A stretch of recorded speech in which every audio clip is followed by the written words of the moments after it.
الله الرحمن الرحيم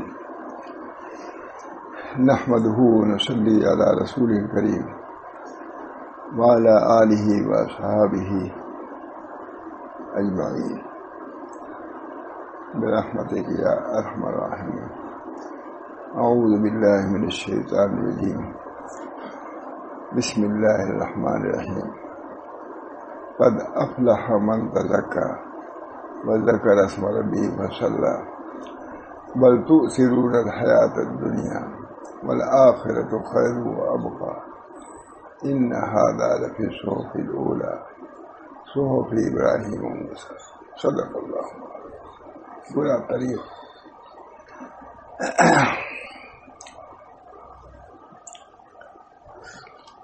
برابر تزکیہ نفوس کے متعلق بیان ہوتا ہی رہتا ہے. اللہ کا شکر ہے. حضرت مہا شاہ رسول اللہ صاحب کی مجلس بھی اسی پر مشتمل ہے، اور یہ تو رسالہ ہی ہے تزکیہ نفوس کے لیے 10 اصول، جس کے 5 اصول سنا چکا ہوں. اللہ تعالیٰ ان اصول پر بھی عمل کرنے کی توفیق عطا فرمائے. اب چھٹا قاعدہ یا چھٹی اصل کیا ہے؟ ان منافذ و کھڑکیوں کو اور راستوں کو بند کرنا ہے جو انسان کو تزکیہ سے نکال دیتے ہیں، فضیلت سے دور کر دیتے ہیں اور رذائل و خرابیوں میں ڈال دیتے ہیں.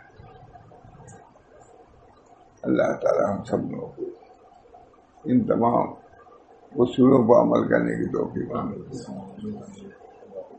چھٹا قاعدہ ان منافذ یعنی ان کھڑکیوں اور راستوں کو بند کرنا ہے جو انسان کو تزکیہ سے نکال دیتے ہیں، فضیلت سے دور کر دیتے ہیں اور رذائل و خرابیوں میں ڈال دیتے ہیں.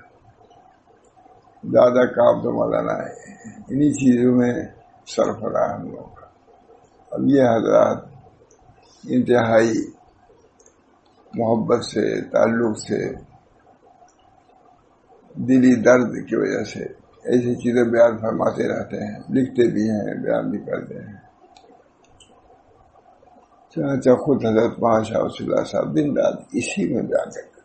بعض رات گزر جاتی تھی ہم لوگ کے معاملے میں، 12 بجے کچھ نہیں گزر.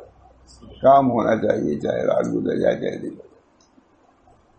نرمی سختی سب ہوتی تھی، نرمی بھی، تاکہ کسی طریقے سے ہم لوگ راستے پر لگ جائیں. اس کے لیے پوری کوشش. طریق پر لگانا بھی بہت مشکل. طلبا سے بھی اصلاح نفس کا مطالبہ، تزکیہ نفس کا مطالبہ ہوتا تھا. اللہ تعالیٰ اپنے فضل و کرم سے حضرت کے منشے کے مطابق ہم لوگ کو بنا دے اور اصلاح و تربیت کا خیال بلکہ اس پر عمل کی توفیق میں عمل فرما رہے ہیں. بندہ کو خاص طور پر ان راستوں کو بند کرنے کی ضرورت ہے جو نفس کو میلا کچیلا کر دیتے ہیں. جیسا کہ حدیث پاک میں ایک مثال بیان کی گئی ہے کہ جو بندے کو کسی ایسی چیز میں داخل ہونے کے خطرات کو واضح کر دیتی ہے جو اس کے دین ہی کو ضائع و برباد ہے. جو حدیث پاک میں ہے اس کے کل سنا چکا ہوں، تو کچھ حصہ آخر والا حصہ سناتا ہوں، بہت اچھا ہے. اسی دن کسی بھی چیز ہے. شیخ سعدی نے فرمایا جس شخص نے اپنی شرمگاہ اور نگاہ کی حفاظت کر لی تو اس خبث سے پاک ہو گیا جس سے اہل فواحش وابستہ ہوتے ہیں. 2 چیزیں، شرمگاہ اور نگاہ. تو اس خبث سے پاک ہو گیا، اس خباثت سے پاک ہو گیا جس سے اہل فواحش وابستہ ہوتے ہیں، اور اس کے اعمال اور اس شخص کے اعمال پاک ہو گئے اس محرم چیز کے ترک کرنے کی وجہ سے جس کی طرح نفس حریص ہوتے ہیں. اسی وجہ سے نبی اکرم صلی اللہ علیہ وسلم نے ارشاد فرمایا من حسن اسلام المرء ترک ما لا یعنی، بہت زبردست بنیادی حدیث ہے مولانا یہ. میرے حسن اسلام المرء ترکہ مارا. یعنی ایک بزرگ کہیں رہتے تھے, وہی ایک محدث صاحب رہتے تھے. تو کسی نے کہا کہ ارے اتنے بڑے محدث ہیں, آپ کبھی ان کی مجلس میں جاتے ہیں؟ کہاں ایک مرتبہ میں گیا ہوں. انہوں نے یہ حدیث پڑھی تھی میرے حسن اسلام المرء ترکہ مارا. یعنی ابھی اس پر عمل نہیں ہو سکا, ادھر پر اب نہیں جاتا, ابھی نہیں جاتا, جو عمل ہو لے تب جاؤ گا. میرے حسن اسلام المرء ترکہ مارا. لایانی باتوں کو ترک کرنا بہت بنیادی چیز ہے.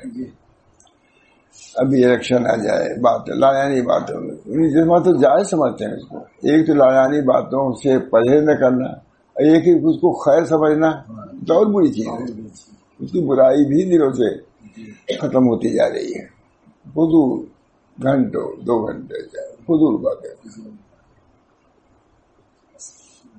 عملی کرے من نجات. نبی اکرم صلی اللہ علیہ وسلم خدمت میں تشریف لائے, انہوں نے سوال کیا من نجات, نجات کس چیز میں ہے؟ فرمایا عملی کرے کہ لسانک ولیسا کا بیت بب کے علا خطیتی. سنا چکا ہوں. سب سے پہلے یہ کہا نجات کس میں ہے؟ اپنی زبان پر قابو پاؤ.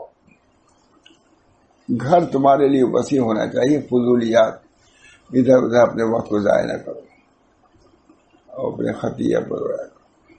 تصوف ہے کہ نہیں؟ رویا کرو. رونے کا مطلب یہی نہیں مولانا کہ آنسو سے دل میں ندامت ہو, دل میں اصلاح کی فکر ہو, یہ کافی ہے.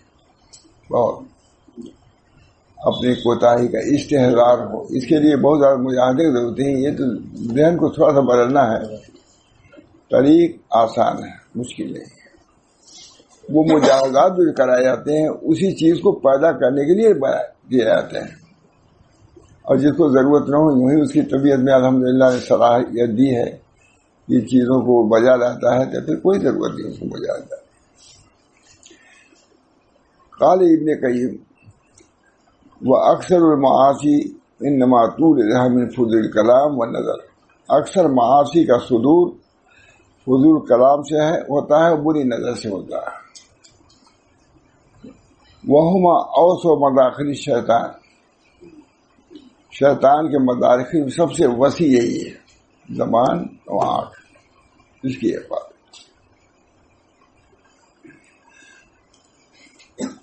فإن جا رہے تو ہم لا امنا ولا, اس وجہ سے کہ دونوں جا رہے کبھی تھکتے نہیں, نہ زبان تھکتی نہ آنکھ تھکتی. اتنی عمدہ بات میں کر ہادہ اوس و مداخل شیطان. فإن جا رہے تو ہما لا لانے ولا یہ سوال, نہ وہ بھرتے ہیں اور نہ تھکتے ہیں. وقال ابن, دیکھیں کتنے بڑے صوفی ہیں ابن قیم, سب انہیں کو نقل کرنا ہے. نہیں کہیں صوفی لوگوں کا ذکر نہیں ہے, سب علامہ کا ذکر. علامہ ابن قیم, علامہ ابن تیمیہ اور بڑے لوگ. سلوک طے کیا تھا حضرات, مقامات سلوک, بہت بڑے لوگ ہیں. حضرت شاہ انور صاحب فرماتے تھے کہ میں اپنے سر کو اٹھا کے ان کے علم کی چوٹی کو دیکھنا چاہتا ہوں تو ٹوپی میری گر جاتی ہے. اور لوگ کہتے ہیں ان کو علم ہی نہیں تھا. جو جی میں آئے کہے. سب سے بڑا آدمی تو یہ کہہ رہا ہے دیوبند کا. اللہ تعالیٰ ہم سب لوگوں کو ان حضرات کی تعلیمات پر عمل کی توفیق دے.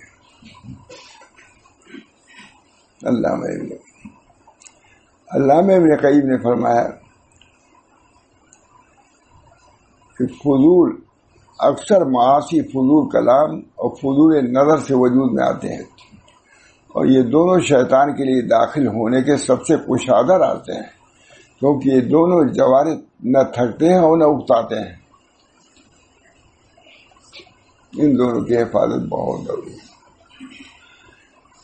حکیم اختر صاحب آئے تھے, نام جانتے ہی ہوں گے, بہت کوئی مذاق بھی آدمی تھے اور بہت ہی اصلاحی باتیں کرتے. پاکستان میں بہت ہی مقبول تھے, بہت یہاں بھی موجود. تو ہم لوگ چوپاٹی پہ تھے, سب بہت سے آدمی ہم بھی تھے بمبئی میں. تو سمندر کنارہ ہے وہاں, تو وہاں کنارے پر بڑی بڑی چٹانیں رکھی ہوئی پتھر کی، گئے ہو جانتے ہو پتھر کی جگہ، اور تعمیر جو عمارات دور ہے، جیسے وہاں سڑک اتنی دور سے کب نہیں ہے. تو کہا کہ اب دیکھیے یہ چٹانیں جو رکھی گئی ہیں کیوں رکھی گئی ہیں؟ سمندر کی موجیں وہاں مکان تک نہیں جا رہی ہیں، یہ چٹانیں کیوں رکھی گئی ہیں؟ کیا اسی مکان کی حفاظت کے لیے چٹانیں ہیں، تاکہ سمندر کی موجیں آئیں کہ چٹان سے ٹکرا کر کے واپس ہو جائیں، ہمارا تک نہ پہنچ نہیں پائیں. اسی طرح بس آنکھ ہے، یہ کان ہے، یہ سب چٹانیں ہیں اللہ نے رکھا ہے. کہ موجیں آئیں گی معاشیت کی، یہاں ٹکرائیں گی واپس کرو، یہاں ٹکرائیں گی واپس کرو، یہاں نہ جانے دو. اگر اس کو تمہیں یہاں تک جانے دیا تباہ، تو یہی موجیں اگر عمارت تک پہنچ جائیں عمارت گر جائے، کتنی بڑی عمارت ہو. ان چٹانوں سے موجوں کا ضرر جو ہے اور اثر ختم ہوتا ہے. اچھی بات کہی سب لوگ، اس وقت ہم لوگ بہت متاثر ہوئے کہ ان چٹانوں، یہ ہماری آنکھ کی چٹان ہے تاکہ یہ چیزوں کو روک کر کے قلب تک اس کے اثرات میں نہ پہنچنے دے. کان آیا تو غیبت مت کرو، ختم ہو گئے. ہم نہیں سنتے، ہم نہیں شریک ہوتے. آنکھ کیا ہمیشہ کیا فائدہ.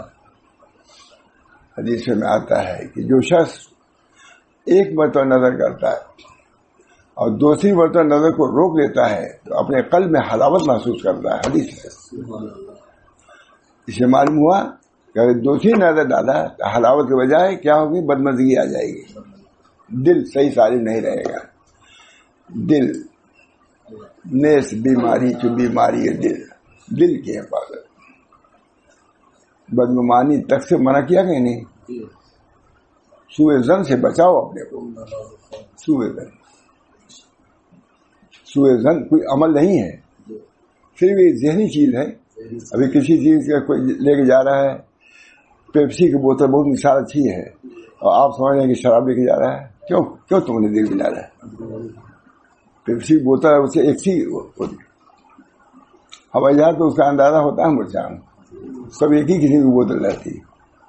ہاں کیا پیتے ہیں کو امریکہ. یہ سوء ظن، اگر کوئی چیز لے کے جا رہا ہے، مثال بھی یہی دیا ہے، اور لے جا رہا ہے وہ سرکہ کی بوتل، سرکہ پیپسی اپنے اب نہ آئی ہے سب. مثال سرکہ کا ہے، سرکہ کی بوتل لے جا رہا ہے اور تم میں شراب کی بوتل لے جا رہا ہے. شراب کی بوتل ہے، تم کو ہو تعبیر کرو، ہو سکتا ہے سرکہ کی بوتل ہو. یہ حسن ظن. ان بعض الظن اسم، بدگمانی. تجسس منع ہے. لا تجسسوا، تجسس نہ کرو.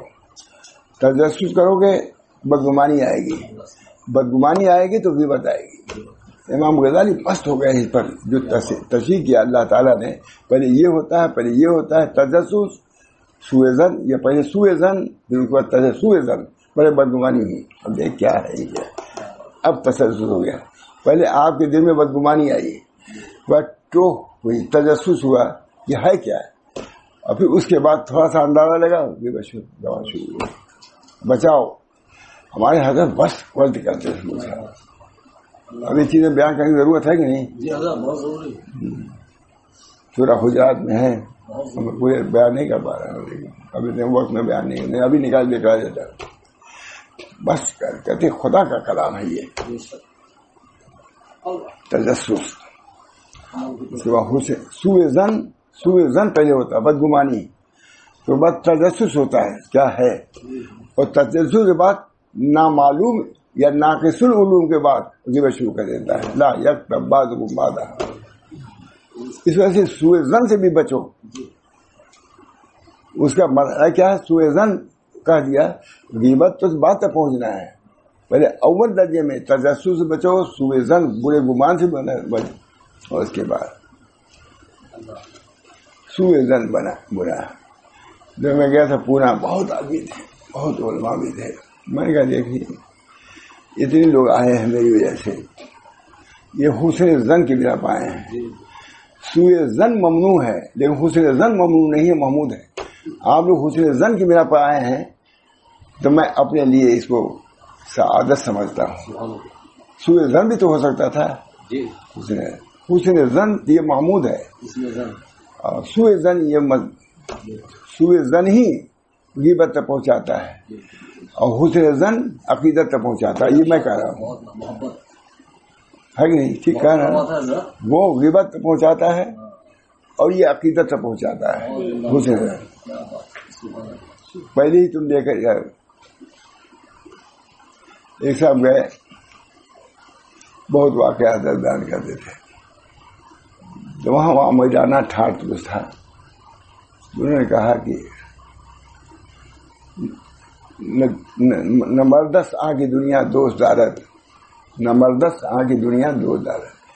وہ شخص مرد نہیں ہے جو دنیا کو دوست رکھتا ہے. ان سے ملے بھی نہیں اور جا کے مسجد میں لیٹ گئے. خواب دیکھا انہوں نے, قیامت قائم ہے, کسی نے پکڑ لیا ان کا ہاتھ, جتنا ہمارا ہے اتنا ادا کرو. اب کہاں سے لے؟ تو بزرگ خواب میں آئے. انہوں نے کہا یہ میرا آدمی ہے, میں اتنا دیتا ہوں کر. اب وہ روتے ہوئے آئے, کہا حضرت میں آپ سے بدگمان ہو کے چلا گیا تھا, خواب میں لے گا. ارے چھوڑو, خواب خواہ کیا کیا اعتبار, ان کو معلوم ہو کہتے خواب ہے. خواب کہا اچھا تم نے کیا کہا تھا؟ کہا حضرت جانے دیا, اب اسے مسکر نہ کہلوائیے. بہت کہا تو کہا کہ میں نے یہ کہا تھا نمردست آ کے دنیا دوست دارت. وہ مرد نہیں ہے جو دنیا کو دوست رکھتا ہے. کہا کہ اس کو ملاؤ آؤ. اگر دارت برائے دوست دارت, اگر دنیا رکھتا ہے تو دوستوں کے لیے, تمہارے لیے کام آ گیا کہ نہیں؟ میں اگر دارت برائے دوست دارت, دنیا والوں کے پاس ہوتی ہے لیکن وہ دوستوں کو زیادہ کام آتی ہے. دوستوں کو زیادہ کام. اگر دارت برائے دوست دارت, نمردست آ کے دنیا دوست دارت, اگر دارت برائے دوست دارت. اللہ تعالیٰ ہم سب لوگوں کو حسن ظن کی دولت سے بہت ہے. حسن ظن خود عبادت ہے. جیسے سوء ظن معصیت ہے, حسن ظن خود عبادت ہے. کسی سے حسن ظن رکھنا, حسن عقیدت, یہ اس میں کوئی برائی نہیں ہے. اور سوء ظن میں برائی ہے. یہ حضرات ہمارے ان چیزوں کی تشریح کرتے ہیں. ماشاء اللہ صاحب بہت تشریح کرتے ہیں. تجسس پہلے ہوتا ہے, پہلے سوء ظن ہوتا ہے. سوء ظن آیت پڑھیے تو سمجھ جائے گا. آیت پہلے سوء ظن ہے, اس کے بعد تجسس ہے, اس کے بعد غیبت ہے منہ پہ. اس بنا پر وقت کیا ہے کہ خدا ہی کر سکتا تھا, کوئی نہیں کر سکتا تھا. اس طرح سورہ حجرات میں پڑھ لیجیے گا. لہذا بندے کے لیے مناسب ہے کہ وہ عاقل اور چوکنا رہے. بہت عمدہ کتاب ہوتا ہے.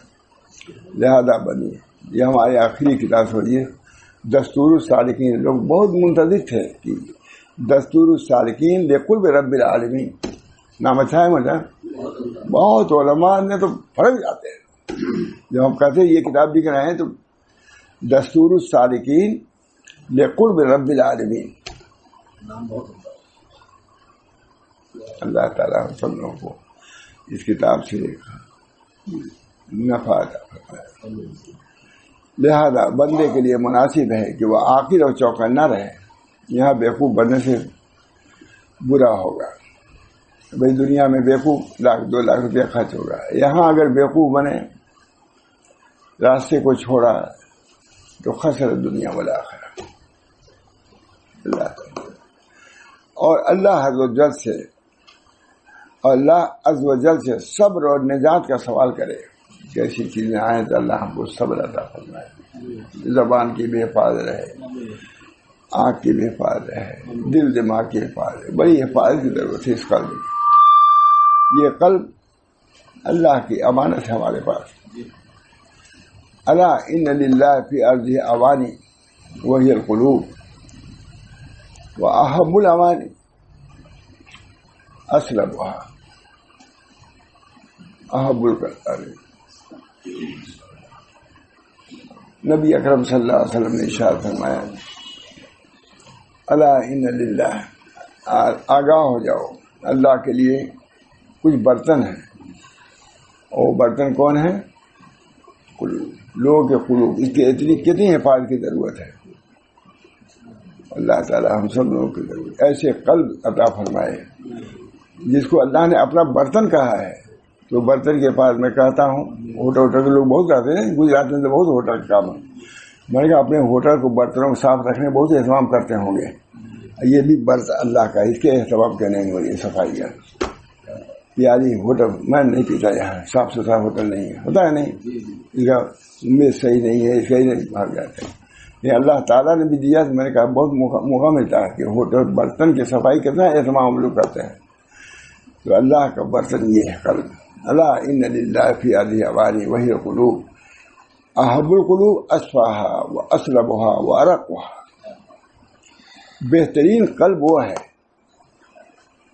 جو اصلبها کا مطلب یعنی صحیح سالم ہے معاصی سے، یہی نا، یہی لفظ ہے نا، اصفاها من الذنوب، اصفاها صاف ستھرا ہو، میل کچیل نہ ہو برتن۔ دل میں بھی کیا ہونا چاہیے؟ صفائی ہے۔ تو اس کا شارع لکھ رہا ہے، وہ اصفاہ حدیث کا الفاظ ہے، من الذنوب شارع لکھ رہا ہے، یعنی گناہوں سے پاک صاف ہونا چاہیے۔ وہ اصلبھا، اور اس کے اندر صلابت ہونی چاہیے، دین میں یہ نہیں ہے کہ کر رہی یعنی ہوا کی طرح نہ ہو، جیسا چاہے چل جائے، یہ نہیں، بلکہ اس کے اندر سلامتی ہونی چاہیے، درستگی ہونا چاہیے۔ وہ ارقھا للاخوان، اور وہ قلب کیسا ہونا چاہیے؟ اپنے بھائیوں پر نرم ہونا چاہیے۔ یہ قلب صحیح قلب یہ ہے۔ اللہ ہم سب کو ایسے قلوب سے مشرف فرمائے۔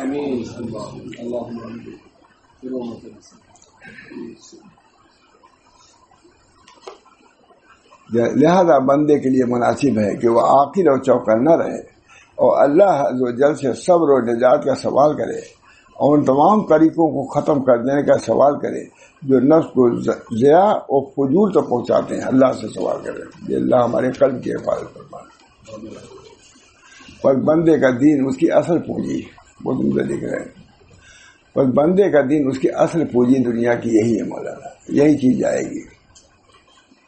قلب سلیم، لا ينفع مال ولا بنون الا من اتى الله بقلب سلیم، لا ينفع مال ولا بنون، نہ لڑکے کام آئیں گے نہ مال کام آئے گا۔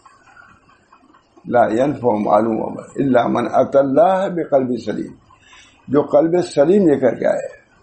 قلب سلیم کا تجربہ شاید شکوسی نے کہا نروگا قلب، جس کے اندر روگ نہ ہو، روگ، حسد، کفر اور شرک تو جائیں گی، یہ مسلمانوں کی مجلسی وجہ سے حسد نہ ہو، کبر نہ ہو۔ اللہ تعالی حسد سے بھی محفوظ رکھے۔ حدیثوں میں آتا ہے نبی اکرم صلی اللہ علیہ وسلم نے حسد جو ہے نیکیوں کو اس طرح کھایا جیسے آگ کھا جاتی ہے لکڑی کو، کبر نہ ہو۔ حدیث میں آتا ہے کہ ایک ذرہ برابر کبر، چاہے علم پر ہو، چاہے مال پر ہو، چاہے حسن پر ہو، چاہے نسب پر ہو، بہرحال کبر برا ہی ہے کسی چیز پر ہو، کیونکہ کبر علم میں بھی آتا ہے، ان للعلم طغیان کمال المال، علم کے اندر بھی طغیان ہوتا ہے جیسے مال کے لیے۔ مجموع بہار میں ہے حدیث، بہت سناتے تھے، ایسی باتیں سناتے تھے علماء دیوبند، تو آتے ہی تھے ایسی باتیں۔ ان للعلم طغیان کمال المال، علم کے لیے بھی طغیان ہوتا ہے جیسے مال کے لیے۔ ہم لوگ سمجھتے تھے مال ہی میں طغیان ہے، علم میں بھی ہے، ہمارے حضرت بڑھاتے تھے۔ اس لیے عبادت میں بھی ہے، عبادت کر کے بھی آدمی کبر میں مبتلا ہو جاتا ہے، تو یہ عبادت پرست ہے، خدا پرست نہیں ہے، عبادت پرست۔ عبادت پرستی سے کہیں کوئی نہیں پہنچ سکتا، خدا پرستی سے پہنچے گا۔ بہرحال اللہ تعالیٰ ہم سب بس بندے کا دین اس کی اصل پونجی ہے، دین لے کے جاؤ اللہ کے ہاں۔ من ربکو کا جواب، ماں دینکو کا جواب دے کر سمجھ بوجھ جاؤ، کتنا آسان ہے۔ اور یہ اللہ تعالیٰ نے یہ پرچہ کیا ہے، کیا کہا تھا، آؤٹ کر دیا ہے۔ یہی ہے بس امتحان، سارے عالم امتحان اسی 3 میں ہے. مشکل نہیں ہے لیکن ہم لوگ مشکل بنائے ہوئے ہیں. من رب ہوگا، تمہارا رب کون ہے؟ ماں دین ہوگا، تمہارا دین کون ہے؟ ومن ھذا الرجل، یہ کون شخص ہے؟ بس اتنا ہی پوچھنا ہے. ہم نے خود سنا جونپور کی اجتماع میں ہم گئے تھے، ہم لوگ حضرت جی آئے ہوئے تھے، وہ آخری سفر تھا ادھر کا ان کا، آپ بھی تھے نا؟ ہم نے سنا بہت بڑا مجمع تھا، میں بھی تھا، ملاقات بھی خوب رہی ان سے. حضرت کہا بھائی دیکھو اس چلت پھرت کا کل کا حاصل کیا ہے؟ یہ 3 سوالوں کا جواب تیار کر دو. اتنی جامع بات ہے. اس چلت پھرت کا حاصل کیا ہے؟ جو بات کر رہے ہیں چلت پھرت کا حاصل کیا ہے؟ چلت پھرت کوئی چیز نہیں ہے. چلت پھرت کا مقصود تمہارا کیا ہے؟ 3 چیزوں کا. من رب، تمہارا رب کون؟ رب کو پہچان لو، دنیا ہی میں پہچاننا کام آئے گا، وہاں کچھ نہیں ہے گا. من عرف نفسہ عرف، اپنے رب کی معرفت ضروری ہے. وما خلقت الجن والانس الا لیعبدون.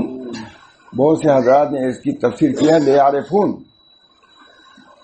حالانکہ عبادت کی بھی تفسیر کوئی حرج نہیں ہے، لیکن زیادہ صوفی قسم کے لوگ رہے ہوں گے زیادہ، تو انہوں نے یعرفون کا ترجمہ کر دیا. نہیں پیدا کیا مجھے اس کو مارا. حضرت علی رضی اللہ عنہ سوال کیا گیا کہ حضرت آپ بچپن میں مرنے کو پسند کرتے ہیں یا جوانی میں؟ کہا میں جوانی میں، تاکہ اللہ کی معرفت حاصل ہو جائے. بچپن میں کیا حاصل ہوگی؟ حضرت علی کا جملہ ہے معرفت. اس وجہ سے ہمارے صوفیہ کا خاص یہ ورد ہے، الہی مقصود من توئی و رضایتو، محبت و معرفت خود دے. الہی مقصود من توئی و رضایتو، محبت و معرفت خود دے. یہ محبت حضرات نقش بندیہ کا ایک خاص ورد ہے، یہ وظیفہ. یہ الہی مقصود من توئی و رضایتو، محبت و معرفت، اپنی محبت و معرفت دیجیے، اسی سے کامیابی ہے. کم سے کم یہ دعا ہی کر لیا کریں، الہی مقصود من توئی و رضایتو. کچھ حرج نہیں مسئلہ، سب دنیا کام چلتے ہوئے یہ سب ہو سکتا ہے. اگر نہ ہو سکتا تو اللہ مکلف نہ کرتا اس کا. اللہ نے قدرت دیا ہے، استطاعت دیا ہے، دنیا میں سب کے اندر صلاحیت ہے. قوت ممکنہ، استطاعت ممکنہ اور استطاعت میسرہ شاہ صاحب لکھتے ہیں. سب کے اندر صلاحیت ہے کہ وہ اللہ کی نسبت پیدا کر سکتا ہے. پھر شاہ صاحب نے لکھا لیکن اس کی سہولت پیدا کرنے والی مشائخ کی صحبت ہے. استطاعت ممکنہ سب کے اندر ہے. کوئلے کے اندر بھی استطاعت ہے کہ وہ شعلہ بن سکے. تو دل کیا ہے؟ دل کتنی سیاہ ہو، اگر ذکر اللہ آئے گا تو دل چمکدار مثل آفتاب سے بڑھ کے روشن ہو سکتا ہے. یہ حضرت امام محمد احمد صاحب نے مثال دیا. دیکھو کوئلہ ہے، اس کو لے آؤ ادھر شعلہ بن جاتا ہے کہ نہیں؟ اسے لوگ گرمی حاصل کرتے ہیں، روشنی حاصل کر سکتے ہیں. کوئلے کے اندر جب اتنا نور بھرا ہوا ہے تو مومن کے قلب میں اتنا بھی نور نہیں.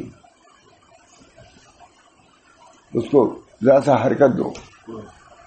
جو شاہ صاحب لکھتے ہیں قوت، وہ تو قوت ممکنہ ہے، استطاعت ممکنہ لفظ یہ ہے، اور ایک استطاعت میسرہ آسان کرنے والی چیز ہے. مشائخ کی صحبت، وظائف کو پڑھنا اس کے لیے آسانیاں پیدا کرتا ہے ضروری سب کے لیے. استطاعت ممکنہ قدرت اور میسرہ سہولت، اس کی بھی اللہ تعالیٰ نے یا ایھا الذین آمنوا اتقوا اللہ وکونوا مع الصادقین، یہ مجھے نے استدلال میں پیش کر دیا اس آیت کو. یہ وہ ہے استطاعت ممکنہ، تقوی پیدا کرنے کی صلاحیت ہے. لیکن کیسے حاصل کریں؟ کونوا مع الصادقین. یہ آج پہلی مرتبہ بیان کر رہا ہوں. وہاں عبدالغنی صاحب بہت اس میں بیان کرتے تھے. وہ کہتے تھے کہ اللہ تعالیٰ نے 2 جز کا نسخہ لکھ کے بھیجا ہے، ایک تقوی اور صحبت. لیکن میں اس پر مطابق کر رہا ہوں. استطاعت میسرہ، ہر شخص کے اندر قوت ہے کہ وہ تقوی پیدا کرے، لیکن کونوا مع الصادقین استطاعت میسرہ ہے. شاہ صاحب کی بات ہے توضیح. قوت ممکنہ قدرت ہے، اس کے لیے سہولت کیا ہے؟ تلاوت ہے. یہی تو ہے، یہ سب سہولتیں بیان ہو رہی. تلاوت کا ذکر کیا، ذکر کی کیا، یہ سب استطاعت میسرہ ہے. اس نسبت کو پیدا کرنے کے لیے یہ سب صورتیں آسانیاں پیدا کرنے کے لیے بہت اچھا، مجھے بہت پسند آ رہی ہے اس آیت سے. محمد الغنی صاحب بہت اس پر بیان کرتے تھے، پوری کتابیں اس پر ہیں. لیکن وہ یہ کہ دو چیز کا دشکار کیا ہے، وہ تقویٰ اور صالحین کی ہے. مگر تقویٰ کی صلاحیت سب کے اندر ہے، لیکن کنو صادقین ہو جائے گا تو اس کے اندر سہولت پیدا ہو جائے گی. یا سمجھ ٹھیک ہے نا، یا ایھا الذین آمنوا اتقوا اللہ وکونوا صادقین، سچوں کے ساتھ رہو. خربوزہ بھی دیکھ کر کے رنگ پکڑتا ہے نہیں، ہم لوگوں کے دیہات میں بھی ہے، خربوزہ کو دیکھ کے رنگ پکڑتا ہے. اسی طرح صالحین کو دیکھ کر کے صلاح پیدا ہوتی ہے، طبیعت میں صلاح، ہمت ہوتی ہے کہ اسی وقت میں لوگ نماز پڑھنا ہے. بہت سے ہم نے دیکھا مجھا ٹیچر ہمارے ماں ذکر آتا تھا نماز کا، بہت سے ایسے لوگ بھی ہیں جو 5 وقتہ نماز نہیں، عشاء کی نماز بھی نہیں چھوڑتے. ان ملازمتوں میں بھی ہیں بہت سے لوگ. اللہ تعالی ہم سب لوگوں کو توفیق دے. سب آسان ہے مجھا، سب آسان ہے. الدین یسر، دین آسان ہے. اللہ یہی کہیں گے دین آسان. ہم نے کہا دین آسان، تم نے مشکل بنا لیا. تم نے بنایا تھا مشکل، ہم نے آسان کیا تھا. سب کر سکتا ہے. اللہ تعالی ہم سب لوگوں کو توفیق دے. پس بندے کا دین اس کی اصل پونجی ہے، اور اس کے ضائع ہونے میں دنیا و آخرت کا خسارہ ہے. ترجمہ بھی ہم لوگوں نے کیا، بہت مشکل سے کیا ہے. بہت کئی آدمی ملے تو کیا گیا ہے. بستی کا آئے، وہاں آئے، تب بہت کاٹ پیٹ کر کے تب بنا ہے. مجھے عبدالرشید نے بھی کیا تھا نا، بستی والے. پر بندے کا دین اس کی اصل پونجی ہے، اور اس کے ضائع ہونے میں دنیا و آخرت کا خسارہ ہے. دنیا و آخرت دونوں کا خسارہ ہے. پھر اس کو فجور والے لوگوں کی زندگی کوئی اطمینانی تھوڑی نہ ہوتی مولانا، کچھ نہیں اطمینانی. اطمینان تو اللہ بذکر اللہ تطمئن القلوب، اللہ کے یہ اطاعتی ہی میں اطمینان ہے. من انتشار ہے، تشتت ہے، بے چینی ہے، بے اطمینانی ہے. خاص طور پہ اس زمانے میں جس میں فتنے لوگوں پر بارش کی طرح آ رہے ہیں، ان میں شبہات اور شہوات کے دروازے کھل گئے ہیں. شبہات اور شہوات، بہت اچھا. اس میں شبہات اور شہوات کے دروازے کھل گئے ہیں. نت نئے ذرائع ابلاغ اور ویب سائٹ کے خراب پروگراموں کے ذریعے یہاں تک یہ چیزیں بہتوں کو رواج کی طرف لے جا چکی ہیں، گمراہی کی طرف لے جا چکی ہیں. اس بنا پر ان چیزوں سے بچو. ایسے اسباب نہ اختیار کرو جس سے ان چیزوں میں ابتلا ہو جائے، مبتلا ہو جاتی ہے، اور ان کو ہدایت سے ہٹا دیا ہے. نسأل اللہ العافیہ. اللہ تعالیٰ سے ہم عافیت کا سوال کرتے ہیں. آخر میں لکھا ہے نسأل.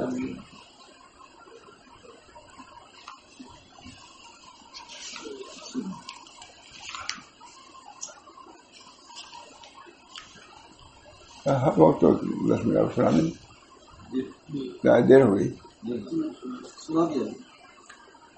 یہ چھٹا نا ختم ہو گیا الحمدللہ.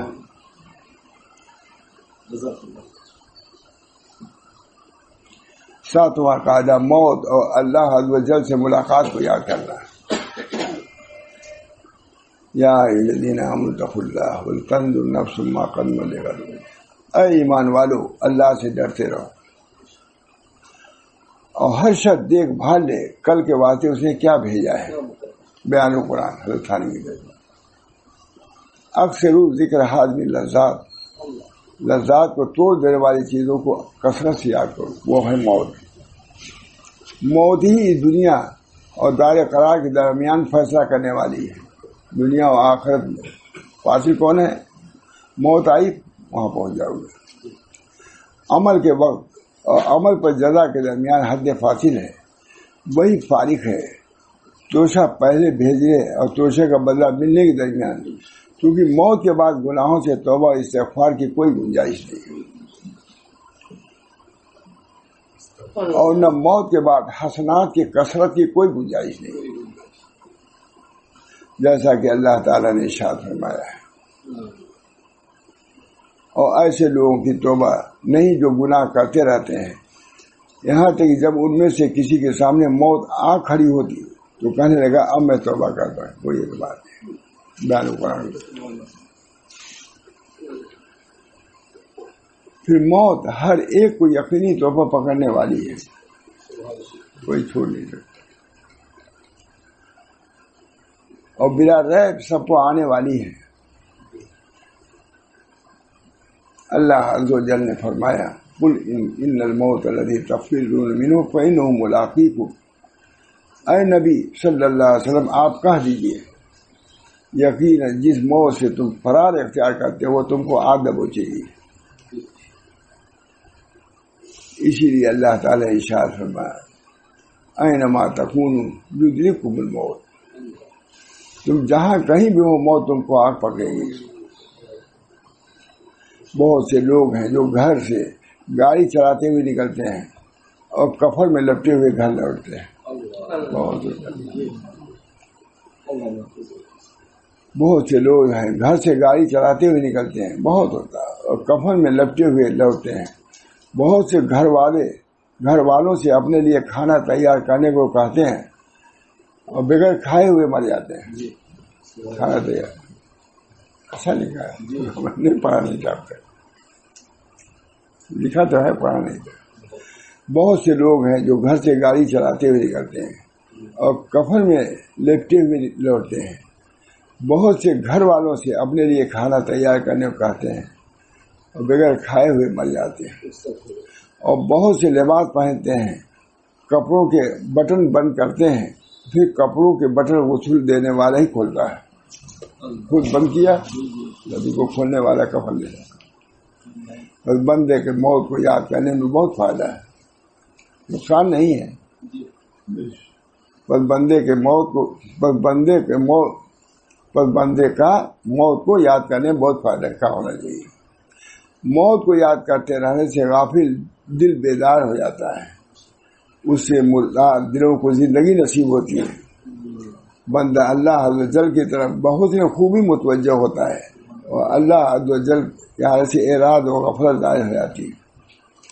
ایک بزرگ ہے، ایک بادشاہ کے ہیں، اسے کہا کوئی نصیحت کیجیے۔ یہ لوگ قبرستان میں آگے تھی، کہا یہ کیا ہے؟ قبرستان ہے۔ تمہارے باپ کہاں ہے؟ قبرستان میں۔ کہا کم ہے، دادا باپ سب کو دیکھ رہے کو بڑے ہوئے پڑے ہیں، یہی نصیحت ہے۔